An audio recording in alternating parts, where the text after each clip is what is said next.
अगर आप social media या किसी के कहने से कोई नया बिज़नेस स्टार्ट करने की सोच रहे हैं और आप सोच रहे हैं इसमें मैं खूब प्रॉफ़िट कमाऊँगा, तो मेरे भाई ये वीडियो आपके लिए है। मैंने इस वीडियो में कुछ ऐसे बिज़नेसेस बताए हैं कि अगर मेरे पास 20 लाख रुपए भी होते ना, तब भी मैं वो बिज़नेस स्टार्ट नहीं करता। तो मेरी बात ध्यान से सुनना भाई, आपके बहुत काम आएगी। चलिए शुरू करते हैं। पहला बिज़नेस रेस्टोरेंट या कैफ़े। मेरे भाई अगर आपका ये पहला बिज़नेस है ना, तो 10 बार सोच के शुरू करना।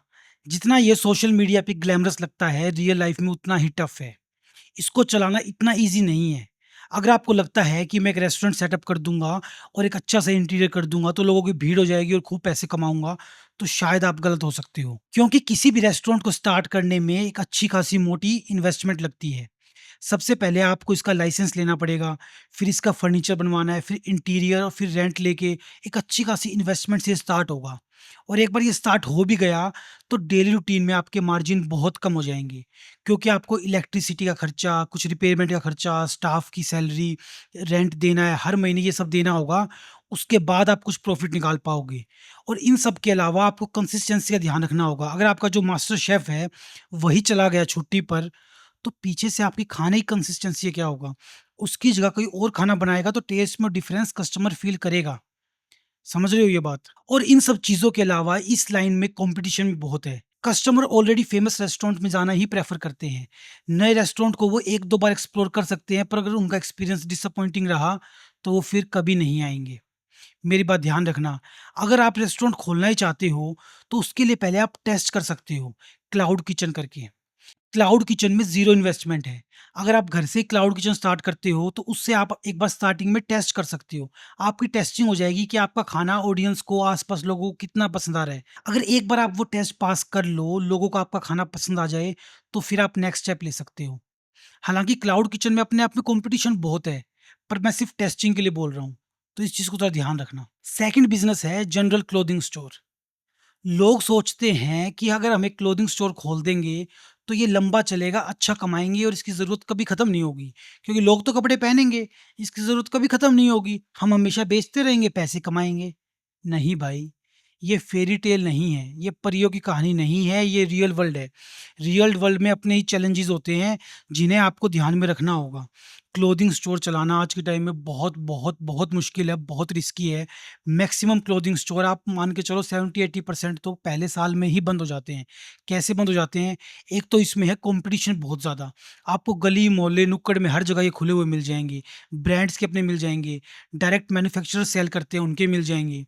उसके अलावा इसमें मार्जिन बहुत कम है। जो चीज़ आप बेच रहे हो, वही चीज़ ऑनलाइन आधे रेट में मिल जाएगी, क्योंकि डायरेक्ट मैन्युफैक्चरर्स ऑनलाइन सेल कर रहे हैं। अब आप बताओ इसमें आप प्रॉफ़िट कहाँ कमाओगे? और इसके अलावा इसमें सबसे बड़ी प्रॉब्लम होती है इन्वेंटरी की। आपको इसमें अपनी इन्वेंटरी बहुत तगड़ी रखनी पड़ेगी, क्योंकि आपको हर साइज़, हर कलर, हर डिज़ाइन का कपड़ा रखना होगा। अगर आपके पास अच्छा डिज़ाइन भी है, पर उसमें कस्टमर का साइज़ नहीं मिला, तो वो वेस्ट है। और अगर आपने पूरी इन्वेंटरी कंप्लीट कर भी ली, पर आपके उस सीज़न में वो नहीं बिक पाई, सीज़न चला गया या फिर ट्रेंड चेंज हो गया, फैशन बदल गया, तो वो सारा डेड स्टॉक हो जाएगा मेरे भाई, वो रद्दी के भाव जाएगा। समझ रहे हो? इसके अपने आप में बहुत चैलेंजेज़ हैं। अगर आपके पास कोई यूनिक ब्रांड, नीश ऑडियंस या कुछ स्पेशलाइज़ेशन है, तो वही इसमें ट्राई करना। रैंडम किसी की बात सुनकर अपना क्लोथिंग स्टोर खोलने की मत सोचना, बहुत पछताओगे। तीसरा बिज़नेस है ड्रॉप शिपिंग। ये बिज़नेस यूट्यूब का, सोशल मीडिया का हीरो है। आपने ऐसी ना जाने कितनी वीडियोज़ देखी होंगी जिसमें बोलते हैं ज़ीरो इन्वेस्टमेंट से लाखों रुपए कमाएँ और ड्रॉप शिपिंग आज से ही शुरू करें। अपनी वेबसाइट बनाओ और किसी और का माल अपने में दिखाओ और खूब कमाओ। ना आपको इन्वेंटरी की प्रॉब्लम है, ना स्टॉक रखना है, खूब बेचो उसको, पैसे कमाओ। आपने ज़रूर देखी होंगी और मैं बताता हूँ भाई, ये 100% फ्लॉप आइडिया है, क्योंकि ड्रॉप शिपिंग बिज़नेस 90% से ज़्यादा 1 साल से पहले-पहले बंद हो जाते हैं। समझो इस चीज़ को। इसमें बहुत से चैलेंजेज़ हैं। सबसे पहली चीज़ तो ये है कि अगर आप ये स्टार्ट करोगे, तो आप ये मान के चलो, जिस ब्रांड का, जहाँ से आप ये चीज़ बेच रहे हो, ऑलरेडी वही चीज़ के लिए हज़ारों साइट्स हैं, हज़ारों जगह से ऑलरेडी सेलर्स बेच रहे हैं। मैन्युफैक्चरर्स, ब्रांड्स डायरेक्ट भी बेच रहे हैं उसको। तो आपके पास कोई क्यों आएगा? पहली बात तो आप पर किसी को ट्रस्ट नहीं है, आपकी वेबसाइट पे कोई आएगा ही नहीं लेने, सबसे पहली चीज़। दूसरी चीज़, अगर आप मान लो ट्रैफ़िक ले आते हो, कस्टमर ले आते हो, वेबसाइट से आपके परचेज़ करते हैं, तो पूरा कस्टमर एक्सपीरियंस सब कुछ आपको हैंडल करना है। डिलीवरी कब होती है, टाइम पे होती है, नहीं होती, कस्टमर कैसे कह रहा है, साइज़ सेम गया, नहीं गया। अगर कस्टमर डिससैटिस्फाइड हुआ, तो उँगली आप पे उठेगी, रिव्यू आपका खराब होगा, धंधा आपका फ्लॉप होगा। और इन सब के अलावा जो रिफंड या रिटर्न का आइटम आएगा, उसका भांडा आपके सर फूटेगा, वो खर्चा आपको देना होगा। आप किसी भी बिज़नेसमैन से पूछ लो, किसी भी बिज़नेस में रिफंड और रिटर्न होता ही है और सबसे ज़्यादा लॉस इसी से होता है।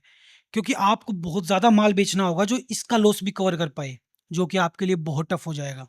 इन सब के अलावा आपको अपनी एडवर्टाइज़मेंट चलानी होगी, ऑनलाइन आपकी साइट का किसी को नहीं पता, तो वो एड्स आप चलाओगे, गूगल एडवर्टाइज़मेंट करोगे तो वो बहुत महँगी पड़ती है। तो इतना महँगा एक्सपेंस आप स्टार्टिंग में नहीं उठा पाओगे, 6 महीने के अंदर इसको बंद कर दोगे। तो अगर आप ड्रॉप शिपिंग स्टार्ट करने की सोच रहे हो तो सोच समझ के करना। आप खुद मैन्युफैक्चर कर रहे हो या खुद आपका ब्रांड है तो अलग बात है। किसी और का लेके यूँ बेचने की सोच रहे हो तो एक प्रॉब्लम हो सकती है आपको। नेक्स्ट बिज़नेस है मोबाइल एक्सेसरीज़ शॉप। अब सुनने में ये बड़ा अच्छा लग रहा होगा कि कम इन्वेस्टमेंट से एक अच्छी दुकान सी खुल जाएगी, अच्छा खासा बेचेंगे, महीने का 20, 30, 50,000 रुपए कमा लेंगे। पर ऐसा नहीं है मेरे भाई। सबसे पहली चीज़ तो इस लाइन में हो चुका है बहुत ज़्यादा कॉम्पिटिशन। आपको दुकान तो छोड़ दो, हर गली-गली में, मोहल्ले में, नुक्कड़ में, रेलवे स्टेशन, बस स्टैंड पे रेहड़ियाँ लगी हुई मिलेंगी। जो माल आपके पास है वही उनके पास है, पर वो आधे रेट में बेच देंगे। जो कवर आप ₹300 का बेचोगे, वो रेहड़ी वाला उसको 150 का बेचेगा और ऑनलाइन वो 100 में भी मिलेगा। समझ रहे हो? यहीं आपका धंधा फ्लॉप हो जाएगा। ना ही आप कॉम्पिटिशन फेस कर पाओगे और ना ही इतना कम मार्जिन में चला पाओगे इसको। लॉन्ग टर्म के लिए तो ये बिल्कुल भी प्रॉफ़िटेबल नहीं है।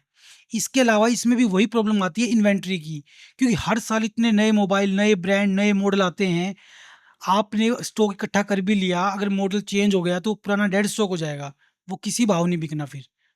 तो इसमें भी बहुत दिक्कत है, कॉम्पिटिशन ज़्यादा है इन चीज़ों में, तो घुसने से पहले 10 बार सोच लेना। और नेक्स्ट बिज़नेस आइडिया है साइबर कैफ़े।